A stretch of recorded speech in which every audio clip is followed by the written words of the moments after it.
name's Spencer Tilkemeyer. I work for Yakima Chief Hops.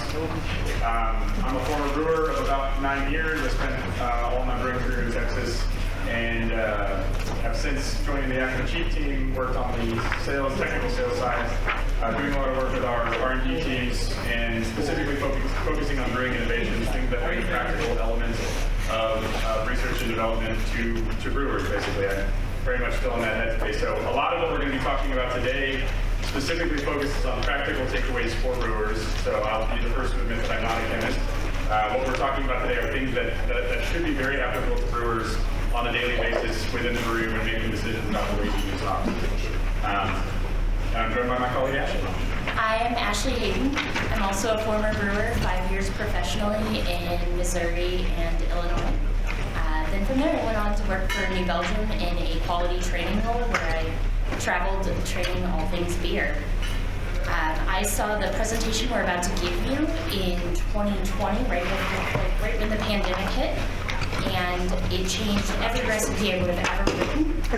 And I was like, I'm going to make them hire me. And here we are. I've been with YCH about 16 months, and it's an incredible ride. So what we're here to talk about today is survivable compounds, and that term is a little unwieldy, and I can say it's probably not exactly what we intended to stick in the market. It just kind of stuck. And what we're basically talking about, if you want to translate that into another word, if you walk away with no other concepts kind of lingering in your mind when you go back into the brew house, beer solubility is essentially what we're discussing today. Is basically what from hops survives into beer and is soluble enough to actually stick around into the finished product. That is, there is a difference between that and what is actually present in the hop originally. So that's kind of what we're here to discuss today, is basically how to leverage that to maximum effect within your own recipe design. So zoom out just a touch though before we do. What's allowed us to do this is some pretty significant investments in our R&D department, both from a personnel and a machinery perspective. We've really built out our R&D and sensory staff over the past few years to the point now where we have about 20 folks working in that department.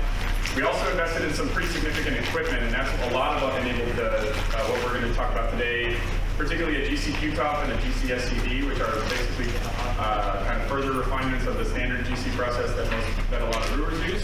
And that's allowed us to really hone in on very minute components within the hop itself. And additionally, we're particularly keenly interested in, as I mentioned, even with 20 staff, we're actually still a pretty lean team relative to what the deluge of questions and demands that brewers ask of us. So our typical focus when it comes to R&D is not to produce a ton of white papers, but to produce as much as we can of practical research that actually has takeaways for brewers. There's certainly, I have no academic white papers are what drives the industry forward, so we're very grateful for them. But we're of the opinion that it's our job to actually produce stuff that you guys can use in real time, and that's typically our R&D focus. Does it make fake beer better? Does it help brewers make their lives better? And that's typically what we're working for. And additionally, because of who we are and because of the grower ownership of our company, we're able to leverage 40+ million pounds of harvest bales every year in this kind of research, which gives us a lot of raw material to use in the pursuit of knowledge like this. So that's what's kind of enabled us to be where we are today. So to zoom in a little bit on hops, hops are complex. There's over 1,000 different compounds present in hops.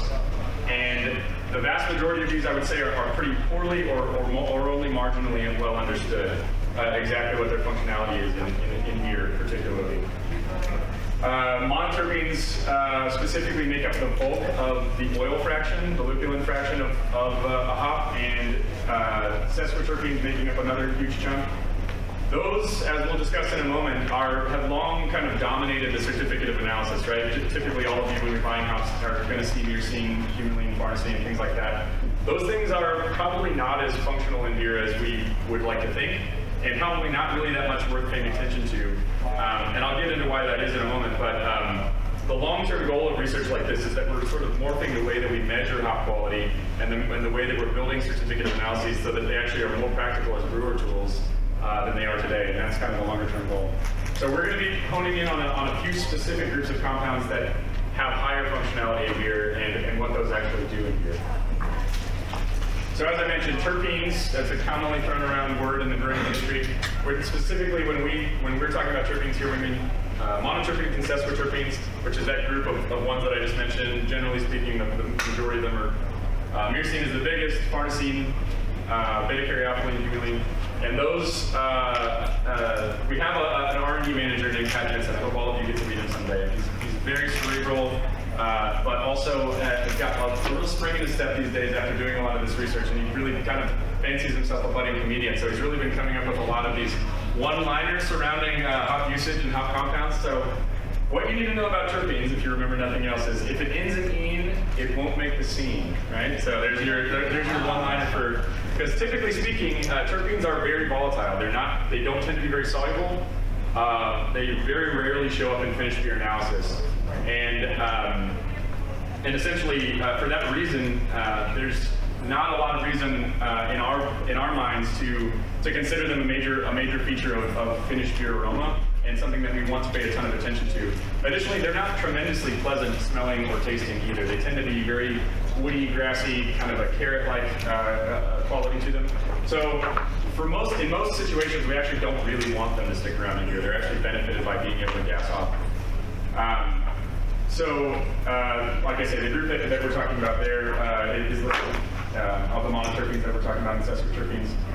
What we are more interested in talking about when we're talking about this group is survivables, right? Like I said before, this is a bit of a clunky term, but once we started using it internally, we started talking to brewers about it, it just sort of stuck. And what that term is meant to indicate is this is a group of compounds that can survive heat, can survive fermentation activity, and have the solubility to actually make it into finished beer analysis. And that's really the crux of this research, is not looking at a hop for what it is and trying to extrapolate from all those 1,000 different compounds what each one does in beer. We're trying to actually look at finished beer analysis. What do we regularly see that's hop derived in finished beer analysis that's showing up consistently within beer, and working backwards and looking at hops through that lens. And that's kind of where we're coming at this. So the three subgroups that we're going to be talking about today, we're talking about a group of 8 compounds, and the 3 subgroups are monoterpene alcohols, soluble esters, and polyfunctional thiols. Each of these have kind of individual functions in beer. Hopefully a lot of you got a chance to see Dr. Laura Burns and a few others speaking about omega yeast and some of their thiolized concepts earlier today, and so some of this stuff about thiols will be building upon that. But in essence, what we're talking about is this is the group of compounds that we see in finished beer analysis regularly when we're doing GC work, and we're therefore looking at hops through that lens and making better decisions about recipe through that process. Again, we're both brewers, not chemists, but he mentioned if there's one thing you take away today, we want you to understand that beer solubility aspect. If there's a second thing you can take away from today, we want you to understand that these compounds are going to work synergistically. They're greater than the sum of their parts. So we're going to start with a sensory exercise. We have the isolated compounds that we're going to be walking around with, and we will, Bridget, do you want to demonstrate what we'll do? So we're going to go to our aisle people, and we're going to hand them strips. Then the next person's going to come through with a vial of the isolated compound for you to smell. So this is kind of going to be, you'll take it, you'll dip it in, and then you'll pass it down to your crew. Sometimes we have tables, and it maybe seems less clustery, but it's going to work. So, any questions on that before we get going? No. One other thing I'll mention real quick too is you'll notice at the bottom of the presentation there's some page numbers, and that's meant to allow you to follow along in the Survivable Compounds handbook that's on your chair when you walked in. That book is for you to take away with you. That's kind of a manifesto of all of the research that we're going to be talking about today. It's meant to be sort of a desk reference book that you can keep around when you're doing recipe design. So if you'd like to follow along with some of the things that we're talking about, there are page numbers associated with that. So we're starting with Geranium, which is from the terpene alcohol group. They're very closely related to terpenes, but they're oxygenated, which allows them greater polarity, and they stick around through the brewing process. Hops high in these monoterpene alcohols are really useful earlier in the brewing process. Whirlpool, they're known to survive and provide biotransformative matter for the yeast. In the words of Pat, our famous chemist, if it ends in all, you might just get it all. These are going to be the most potent of the compounds we bring out to you today. It's not necessarily the ones that are going to stick around the best.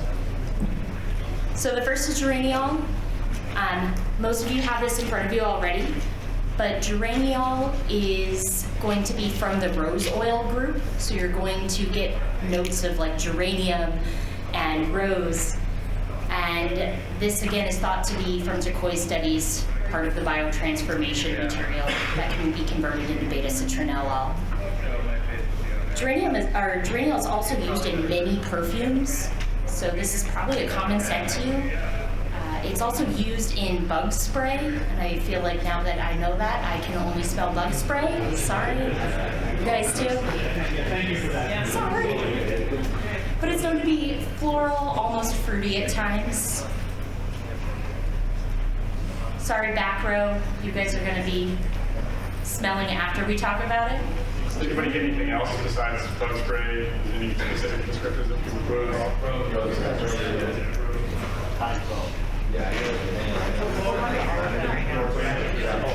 It's pretty common. As Ashley mentioned, it's used in tons of household products. If you look at the back of some labels in your household goods, you'll often see geraniol all over. These compounds are also present in other fruits and vegetables and things like that, so it's not just hops that got these things. So they're very familiar to the human nose, and generally speaking, they're very desirable, particularly when paired with other soluble compounds. Talus is our highest geraniol content hop, and we do have that available at the table to smell if you're willing to isolate this after. We will also be tasting a Talus beer. This is going to be fun. The next sample is linalool. So linalool is another monoterpene alcohol. Linalool gives you that boost of citrus. A lot of people are going to, you guys don't really have this in front of you, but the Fruit Loops is up there, so no spoilers. That's a common descriptor.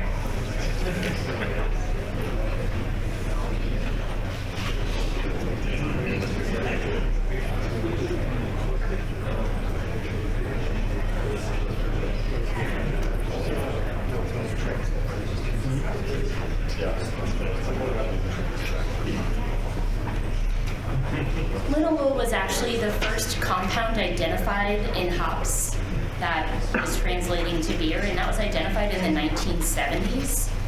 Linalool is also very prevalent within coriander, so I even know some brewers that have used coriander in their IPAs to help give that additional pop of linalool. That wouldn't be my pick. I'd go Laurel, which is our highest linalool content hop. In my own personal homebrew recipes, I usually throw in about 10 to 15% Laurel to help boost the citra-like qualities. Any specific descriptors for this one?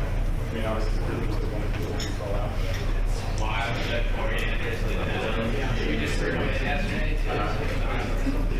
Spicy. Tastes like gin smoke. Well, yeah, we should give it a caveat. They're not meant to be tasted. So there's almost like smell. Yeah, exactly. Yeah, and actually that's one thing that we do recommend at the end actually, but if you'd like to do it now, you can kind of waffle in the part of your nose together. And we will discuss in a moment the synergistic effects that the nose kind of perceives among these things. And so, yeah.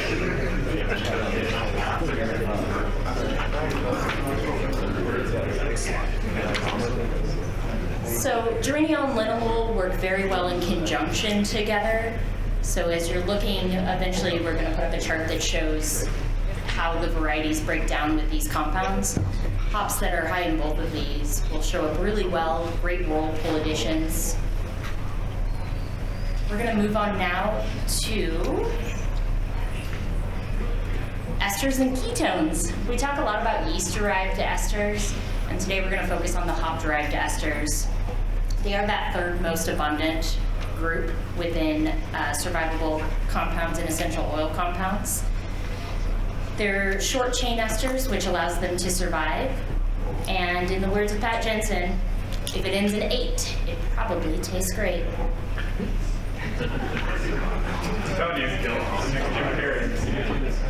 And it's so much better when he delivers it. Yeah. So what you're getting right now is Isoamyl Isobutyrate.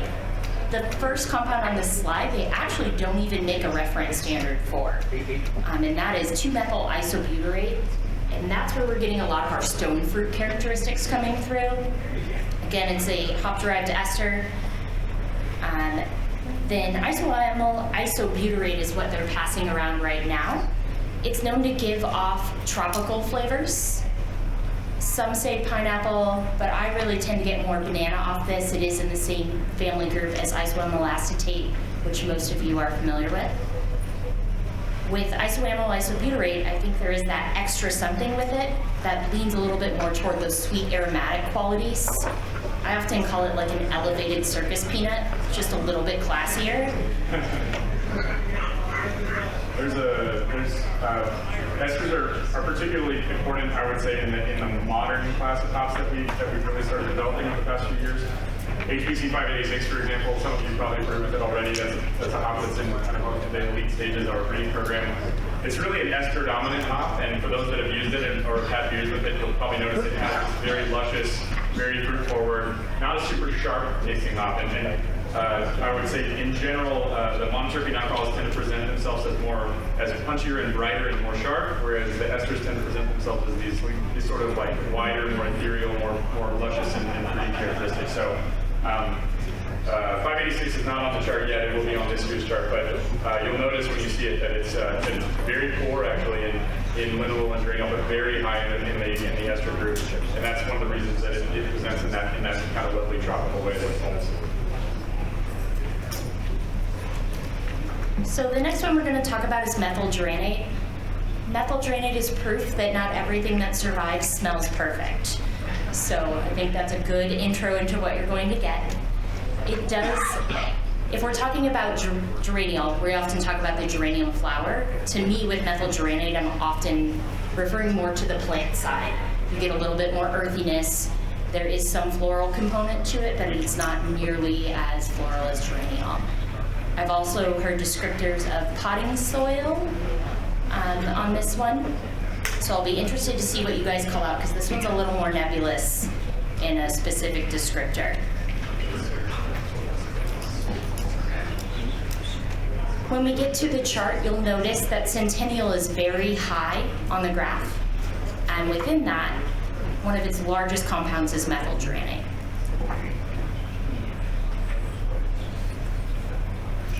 Anybody have any specific descriptors for this one or the last one?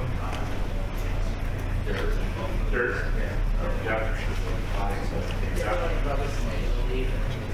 Tomato leaf, yeah. That's one of the two plants, like isolated standards. The last one was really soft. It was that full. Yeah. Yeah, the stone fruit components generally tend to be the most commonly cited when it comes to esters. Luckily, from this time of year and onward, Yakima is totally flush with stone fruit, so it makes for good sensory opportunities. Plastic is actually a relatively common one too, kind of a synthetic character.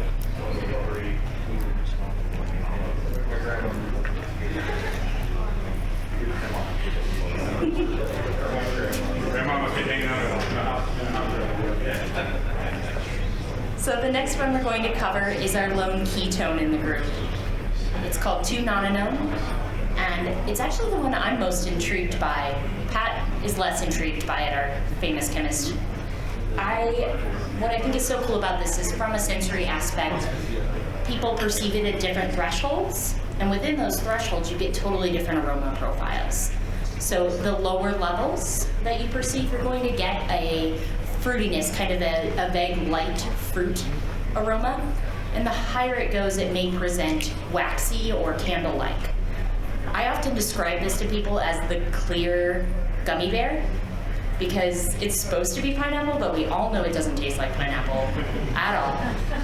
It's just kind of vaguely fruity. And then gummy bears also kind of have that waxy quality to me, so I think this is a really good comparison. And that's, I think, one of the key points that we'll discuss throughout this is when it comes to almost all of these, it's not so much that more is always more, right? And there's certainly a tendency, like I say, I'm a former brewer myself, is like, well, if it's good, then more must be better, right? And but what we really tend to see as a common thread amongst beers that are really spectacular is the tendency to work to balance these components in a really intentional and meaningful way. Because, as Ashley mentioned, they tend to be greater than the sum of their parts. And when a beer becomes really one-noted or really dominated by one of these characteristics, it tends to be an off-balance experience for the drinker. So, 2 no-no-no is kind of proof positive that some is good, more is not necessarily better. And that trend will actually continue into the next compound too.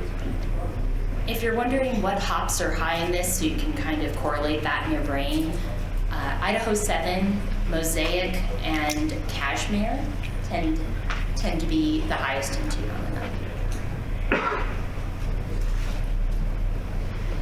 So if you attended Dr. Laura's session on thiols, this is the part of the presentation where we attempt to act like we know as much as her.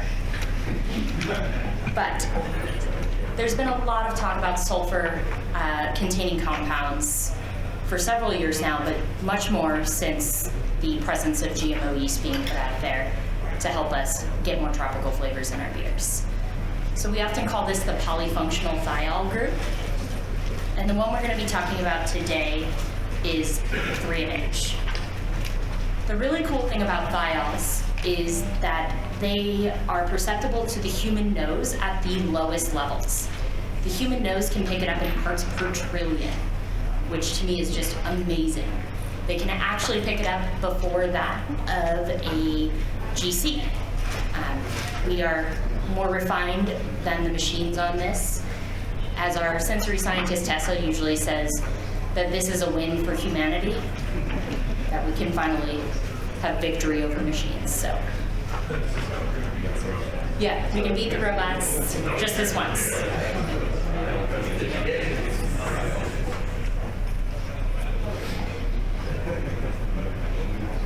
Did anybody have a chance to try those 2 beers earlier in the earlier session? Yeah. Kind of experience the difference between them. So I think you'll smell this in isolation, and I think it will probably remind you of some of what you smell in there. And this is much like 2 no-no-no, subject to that same sort of perception phenomenon, which is not only is some is good, but past a certain threshold, it can become kind of offensive. It's also made more complicated by the fact that that perception threshold is kind of different for every person, right? There are beers that I think are lovely, and Ashley is particularly sensitive to this compound that she's like, no thanks, right? And I think that's one of the interesting things about potentially harnessing the power of these compounds is finding what is the right way to utilize them and in the proper context to make them amplify rather than distract from the beer that you're producing. So. At low levels, this should be coming across as tropical, guava, or passion fruit-like. As it starts to be a higher concentration, I like to call it sweaty passion fruit. There's just a little must that goes on with it. And then at really high levels, it is a sulfur-bearing compound. At really high levels, you tend to get more like asphalt and burnt rubber. Another thing to be conscious of with thiols is with the human nose, sulfur-bearing compounds are the first to typically become anosmic to. So if you're looking to do sensory on thiol-heavy beers, I'd recommend starting with what's considered the drive-by or the bring it up, as soon as you get a whiff, pull it away. If you go all in, you're going to oversaturate your olfactory sensors and you're not going to be able to pick up on the nuances of it. So I think that's a good one to know that you can go nose blind to it pretty fast. Any specific descriptors on that one? People like it? People hate it? Somewhere in between? Mushroom? Dank passion fruit? Tennis ball can? Okay, plastic is definitely in there somewhere sometimes. So some people are more sensitive to it, some people are more. Yeah, it's totally possible that, yeah. We've actually dosed this kit stronger before, but like it stunk up the room so much that it was like, some people were just like, I'm out of here, right? And so we kind of tried to find a happy medium here, but this one is actually not that strong to me, but to others it is like borderline offensive. Whereas where we had before, I thought it was pretty good, and everybody else was like smoked out. So. It kind of smells like after your dog got sprayed by a skunk after you wash it. Really? That's a very particular scenario. You must live near the woods. Yeah. Luckily, I'm happy to say my dog doesn't spray it, but I'm still young, so. You guys have all had a chance now to kind of have a little bit of hands-on experience with each of these compounds and get a sense of what they're like in isolation. One of the things that Matt suggested was actually like waving them in front of your face together and kind of getting a sense of what they're contributing as an aggregate group. We'll move on now to what is essentially, I would say, like the keystone or the rock upon which we've built a lot of the research over the past few years that we're working on. And that's this graph, and it's called the Survivable graph. And like I said before, I keep going back to it. This is just a graph that originally Pat was working on internally, and he was doing a lot of GC analysis, and we just kind of started batting it around in our monthly R&D meetings. And it really started, it was very thought-provoking, and we kept going back to it, and then we kind of started showing it in an informal way to brewers. And there was something about it that kept clicking for brewers, and we would see this aha moment kind of light up. And that told us that like this is something worth pursuing. This is something worth refining further. And so this is a chart, and what this chart is meant to display is essentially the aggregate concentrations of these 8 compounds within individual cultivars. And the reason, like I say, we're doing it this way is we're taking what we see as the functional group that's showing up regularly in finished beer analysis and working backwards to look at hops through that lens, rather than saying, what is all these other things doing in beer? The principles of solubility are allowing these to be the surviving 8, right? And so these are the ones that we're most keenly interested in utilizing and further understanding. Not only is this a graph, though, it's really intended to be a tool for brewers. And like I said, our research is intended to have a practical component to it. This is intended to be something that you can actually use to make better recipe design decisions. And we have a couple of kind of test cases here that I'll show you what I mean by that. Also, if you're like me, you've counted that 3 times and realized there's only 7. Sorry. He's getting ahead of himself. There's an extra ester in the group this year, and that's my head is in the wrong place. Okay. So the case study number 1 that I would offer is using high survivable hops early, parentheses or late.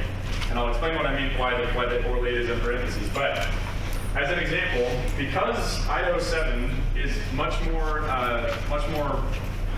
filled with things that can survive heat, can survive fermentation activity, can survive alcohol exposure, all these things. IO7 is more likely to be a high-impact whirlpool hop, high-impact hot side hop than Cascade, for example.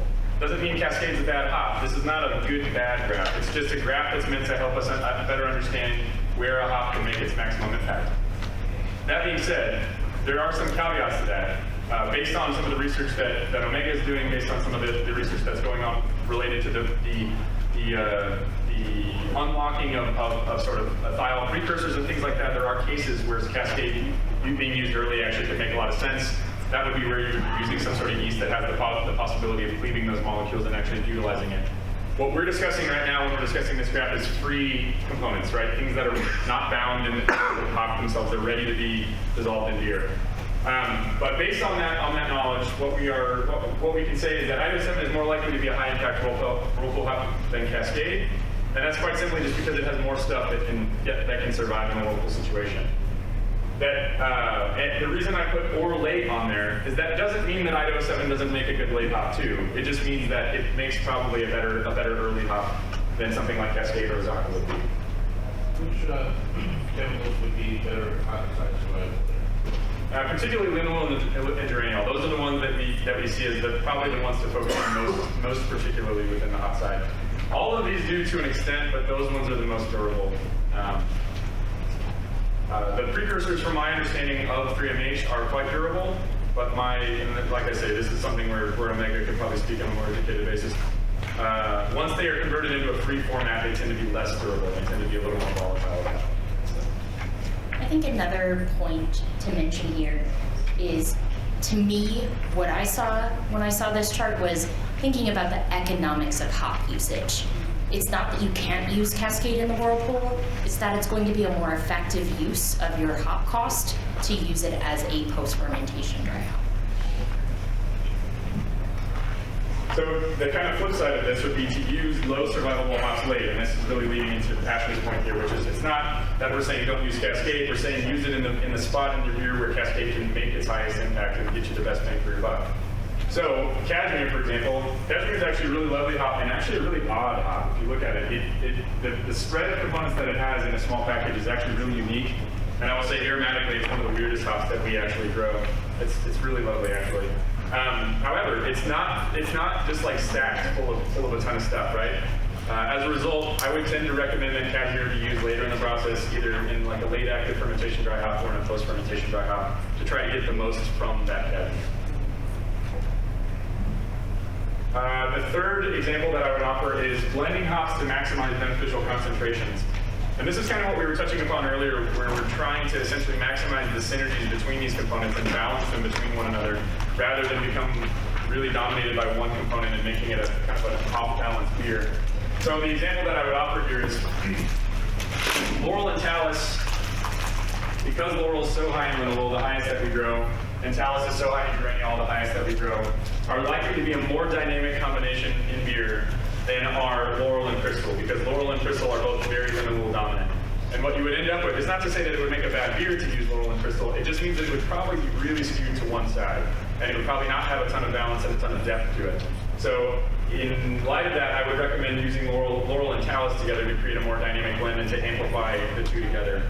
The Turquoise research points to the idea that linalool, geraniol, and beta-citronellol actually have a lower individual perception threshold when they're in the presence of one another than they do as individual components.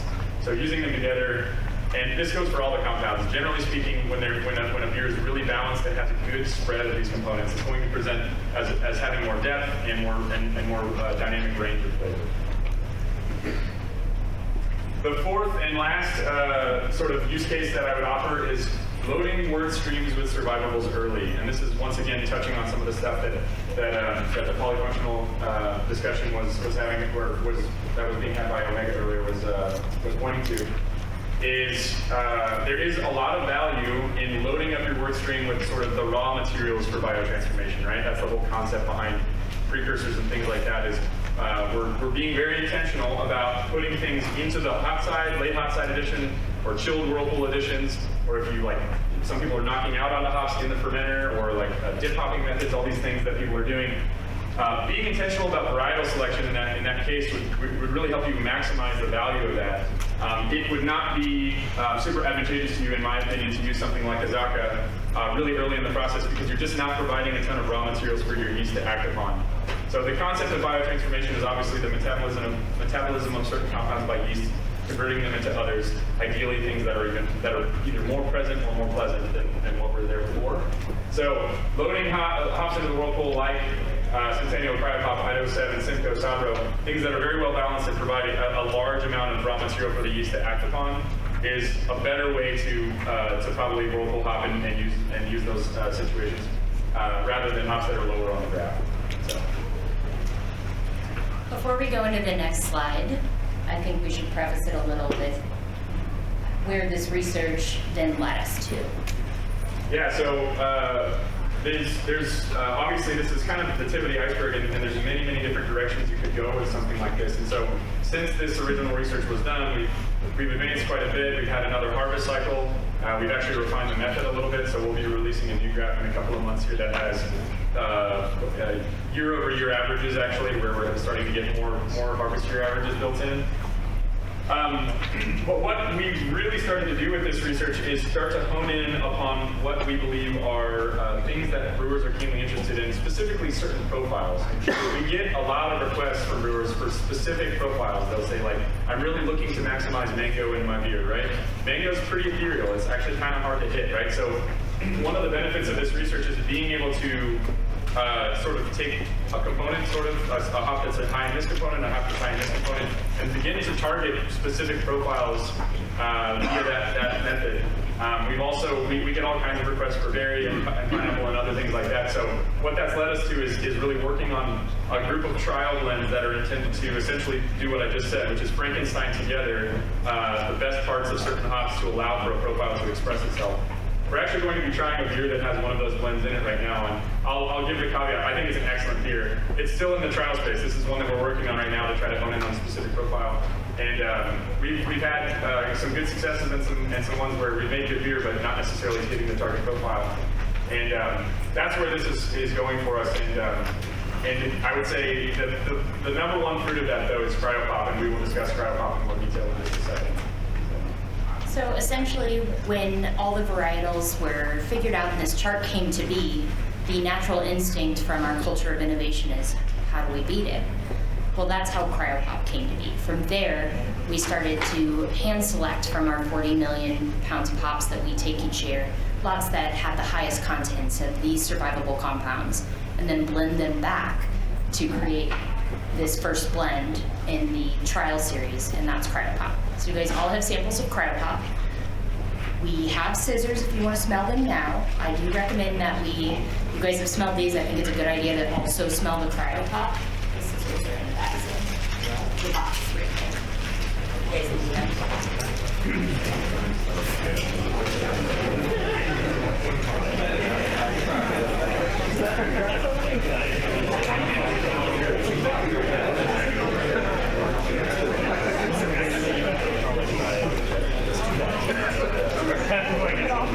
So we also created a sensory lexicon that's included in the posters and in the survivable compounds manuals. The main purpose of us putting this up here now is we like to try to speak the same language with brewers, especially as they're trying to diagnose issues or if they're trying to target a specific profile. We want to make sure we're speaking that same language. Just for what it's worth, I guarantee in this room there's 100 different definitions of what dank means, and so it becomes a challenging phenomenon to work with the brewers to figure out what that's like. We define it as chemical, for whatever that's worth. Yeah, that's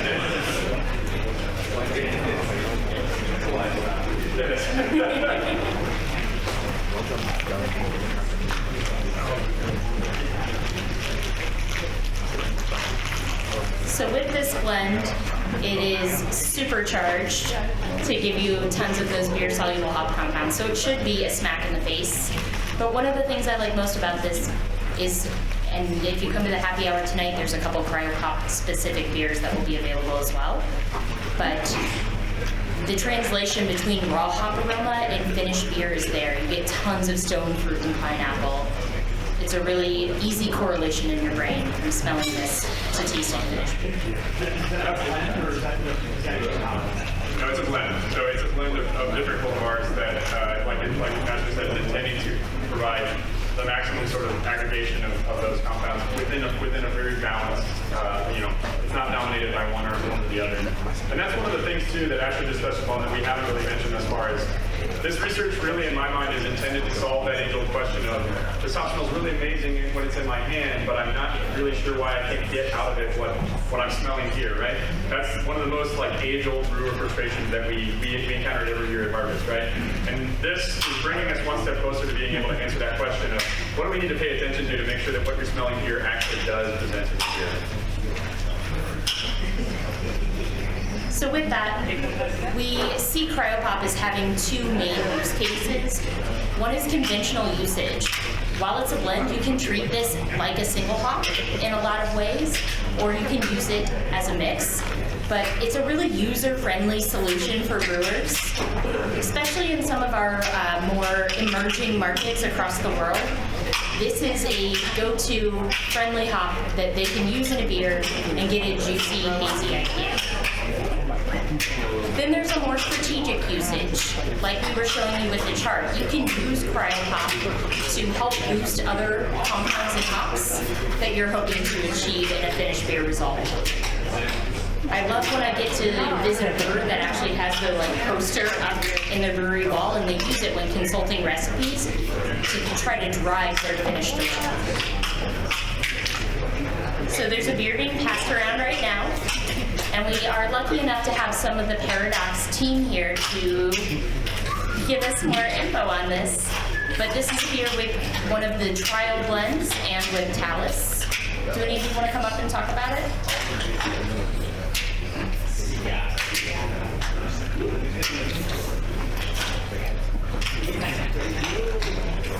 Hi, I'm Dylan. I'm the head brewer at Geranium. So when we sat down to basically write this recipe right here, we had talked previously about hops. From the top. Suggested Talus. Have you ever been to a grocery store? So No. So there's 2 additional trial blends. This is the second of those. what we sort of wanted to do is maximize it. I've used Talus before, so we're going for like those kind of Thiol type aromas, passion fruit, we'll do that bubble gum, guava for sure, a little bit of pineapple. So I think what's most important, I guess, for us was really create a really light beer. We want the base to be, sort of out of the way as possible. Really let those hops take the stage. So we used the ESI 7 dry English ale yeast. It's also SL4, same yeast strain. We find that it really makes those hops sort of take the center stage as well. As creating a more sort of bready, but with a little bit of like stone fruit flavor to the beer as well. And for hopping, we tend to prioritize the hot side, so we don't really use very much at the beginning of the boil at like 60 minutes. I like to use a little bit just to get like a little bit of that alpha acid bitterness. But mostly right at the end. So what we do is cool it down to about like 175, 170, and add our biggest hop load right there, and then immediately cool it down and get into the fermenter. So that's what we did on this beer, and then we did double dry hop on it. So we basically do 1 warm, 1 cold. So we do everything metric. Sorry. So we do about like 10 degrees Celsius on that, which I think is like 55 degrees Fahrenheit, and then down to around 0 degrees Celsius. So like 32 degrees Fahrenheit for our second dry hop. So we use the cryo hop blend. Mostly, so for me, I used it mostly on the hot side, so really get like all that stuff going in early.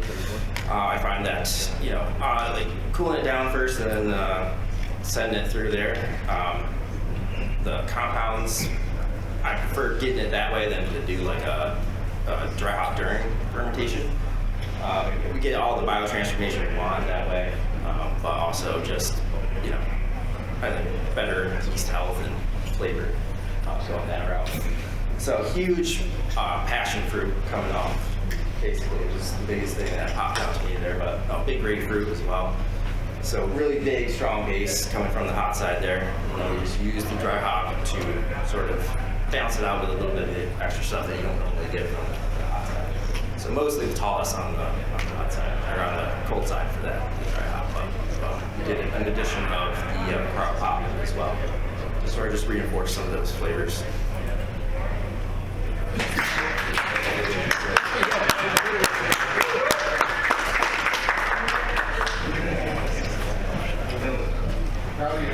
So real quick, and then we'll open it up for questions. One of the things that was really interesting in the development of cryo pops, it was a trial blend for about 1.5 years. It was just us kind of tweaking and working, and we went through several harvest years of kind of just working on different iterations.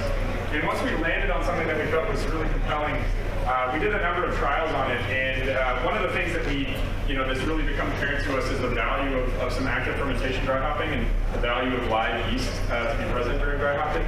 This, this sensory analysis here, the spider graph actually shows the 2 different profiles that were achieved. Basically, same exact beer. One was dry hopped in an active fermentation situation, and one post-ferm. as you can see, both are really nice and very desirable, but they are different, right? So the type of profile that you're going to expect is different. There's a number of reasons why I really enjoy and promote having some amount of active fermentation dry hopping paired with a post-fermentation dry hop. But seeing that played out in this situation really, I kind of highlighted, I think, the dynamic use of those compounds within the different scenarios, the dosing scenarios. So, and then the next slide. This one was actually, I think, the most compelling and the most sort of the most edifying moment where we really felt like, yes, okay, this is working like we think it is. This blend is a little complex, or this trial is a little complex to describe. Basically, we fermented a beer in an active fermentation dry hop situation with the cryopop blend, and then we fermented 4 separate beers that had constituent dosing rates, or sort of like the pro rata dosing rates of each of the individual components of cryopop, but fermented separately. So they were fermented separately, and then they were blended together post fermentation as a beer in the ratio that cryopop actually is as a blend of hops, right? It's kind of a weird thing to explain. Basically, a Franken beer versus a fully aggregate fermentation beer. And what we saw here was particularly interesting. That in the case, especially of berry and stone fruit, we saw significantly higher incidence of berry and stone fruit when the hops were co-fermented, essentially, rather than if they were fermented separately. And that really lends credence to the thought and really the direction that we've been going all along, which is there is synergistic value between these components, and having a spread of them being, interacting with yeast and fermented together provides a really significant benefit to the finished beer. And this trial really kind of spoke to that. So, with that, we will open it up to questions, and I hope there are some. It's definitely a topic that we're really keen to talk about. Have you guys seen differences in the level of compounds between or some compounds more likely to be Yeah, that's a good question. There are some compounds that are only really present in the vegetal matter. They're not really this fruit. There's some leaf alcohols. Those generally get kilned off during kilning. Those are present in fresh hops, right? So that's one of the reasons that we believe that fresh hops actually present differently in beer than kiln hops do. There's some leaf alcohols. There's additional polyphenol content, right? So cryo, because of that, tends to actually produce a slightly clearer beer than T90 does, because there is huge polyphenol content. From a flavor active standpoint, the Survivable group is really a leuculin-based group of compounds, so that's primarily what we're focusing on here. So between T90 and cryo, we would expect that they would concentrate at roughly the same rates that the hop itself is concentrating by weight. Any other questions? Have you done any data testing on water-soluble terpenes and the effects it has on the beers? Water-soluble terpenes, as in like exogenous water-soluble terpenes from other sources, or Yeah, so like lab-made hop terpenes, but water-soluble form. Not really. We have, interestingly, like there's a lot of talk these days among brewers about hop oil, and that, I think brewers use that really generally to mean like a liquid old side product, right? There's a whole lot of different scenarios that can be presented in. One of the things that's present here is like the rule of polarity, or the rule of solubility, and that's what's determining what is surviving and what is not. The interesting thing about a lot of the hop oil products that we've tested, and the reason why we haven't released one thus far is there are a lot of them historically have had some sort of carrier or emulsifier involved in them, so it's like a propylene glycol or ethanol or something like that allows greater solubility within the oil, right? Because the oil itself is not really that soluble in water. But what we've found is that a lot of times that's making everything soluble. When you make one thing soluble, you're really making everything soluble, and at that point, you are getting like a lot of mucin in beer. You're getting a lot of humulene and stuff like that. So it creates this effect of sort of like you're chewing on a raw pellet, like a lot of really nice aroma, but it has this like kind of really raw and rough aspect to it. So I don't know if that answers your question. We haven't experimented with lab-created or exogenous terpenes, but we're not really that interested in it, I guess, because of that. If we were, it would not be the ones that are typically found in hops. It would be ones that are more found in flower and stuff like that. Right? So, yeah. To that point that you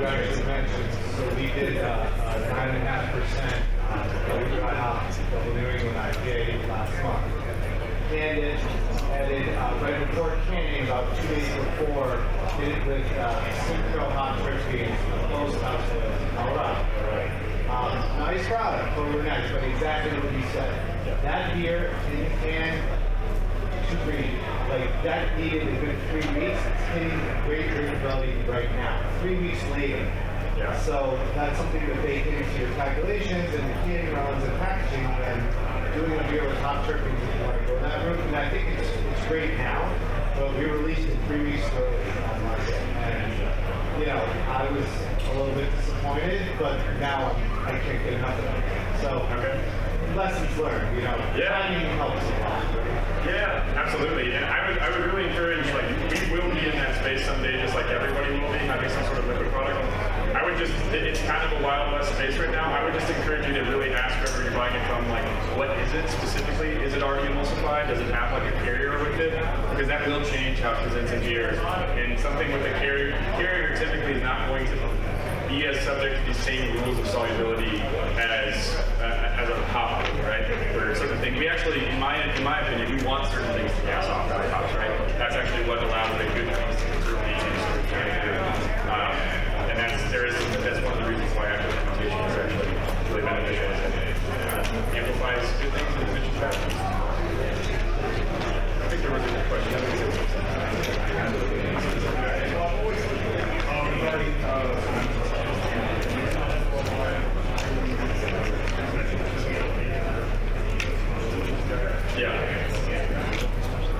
Yeah. So yes, this is available online. There's PDF versions. Cryopopblend.com. If you go on there, there's PDF versions that are available for download.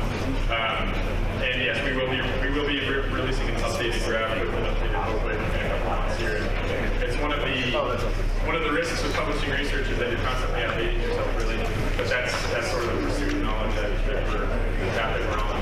So we're pretty comfortable with that. But the concepts here, regardless of what the graph looks like, tomorrow, the concepts will still be in play, and I think that's really the key takeaway is utilizing hops for their maximum effect. So.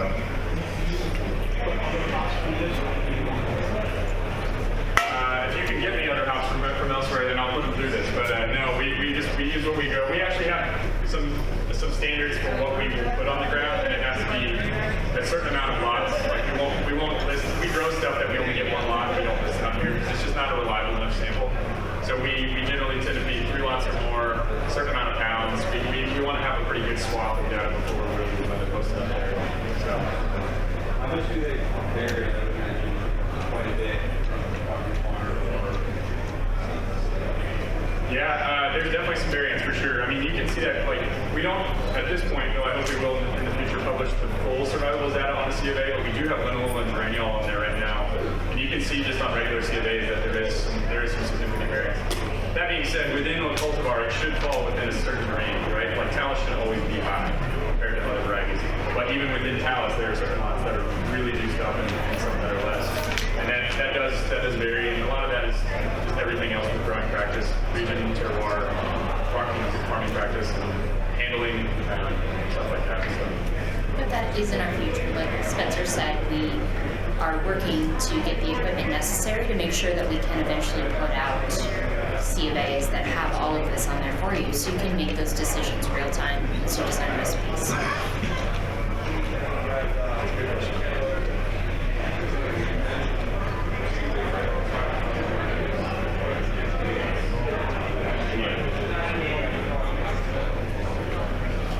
Generally speaking, it's going to be honing in on the two sides of this coin, and one thing I haven't really touched on so far is this should be paired with sensory analysis. Analytics and sensory analysis are the two sides of the coin that make up what I would say like a comprehensive look at what a hop is, right? So you need both. This is really a qualitative metric right here. This is a qualitative look at what is in a hop, right? But like Citra and Ido7, they look pretty similar on there. Citra and Ido7 don't smell exactly the same. So the small differences between the way they're balanced and potentially other compounds we don't know about yet are making up what is the sensory, the way that that's presenting. So like the qualitative portion of that hops analysis, right? So when we're designing blends, we're using both of those things in mind. We have a sensory team that does panel analysis on every single lot of hops that we produce. So we're utilizing let's say we're targeting mango, for example, we would be both looking for esters, particular groups of esters, and really maximizing those. But we would also be looking for lots based on sensory analysis that are having a tendency to present in a mango way. So, and that's the kind of the rough framework. And then from there, we found that we can hone in even more specifically on individual farms, individual regions. One of the benefits of 40 million pounds is we can say not just Simcoe, but this Simcoe, right? That went into a blend, right? And that's an advantage of scale. So, does that answer your question?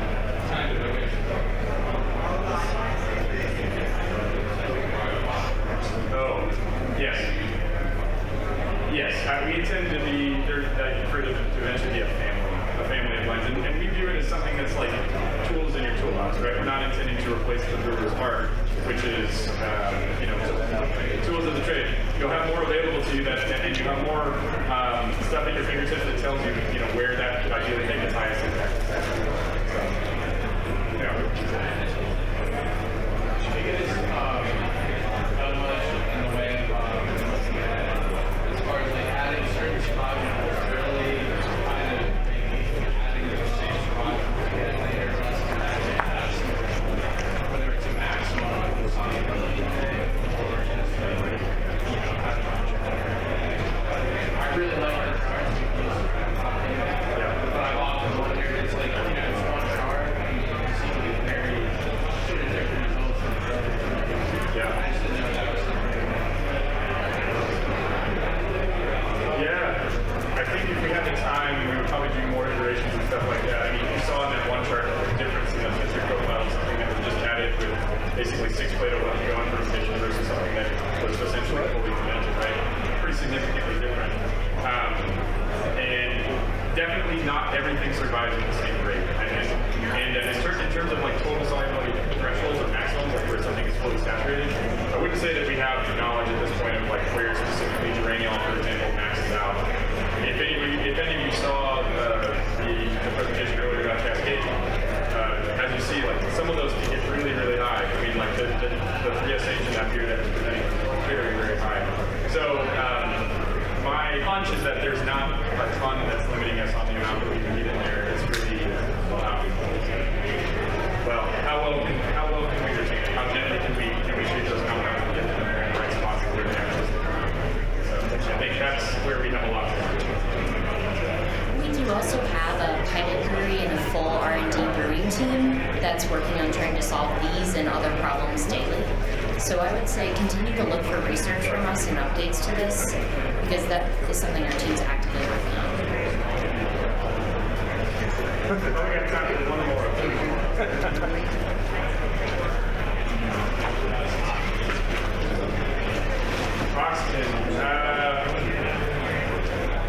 Oxygen is the enemy of hops like it's the enemy of beer, right? So I would say in general, you're talking about oxygen like oxygenating the beer, like the word, or oxygen like post-package. Post-package, it would tend to anything just like oxidation of beer. We all know that package stability is a huge part of what makes an IPA, have shelf stability and stuff like that. So I would say just like it is for the concept of beer as a whole, it's going to tend to be the enemy of these compounds as well. I couldn't exactly, I mean, you don't see exact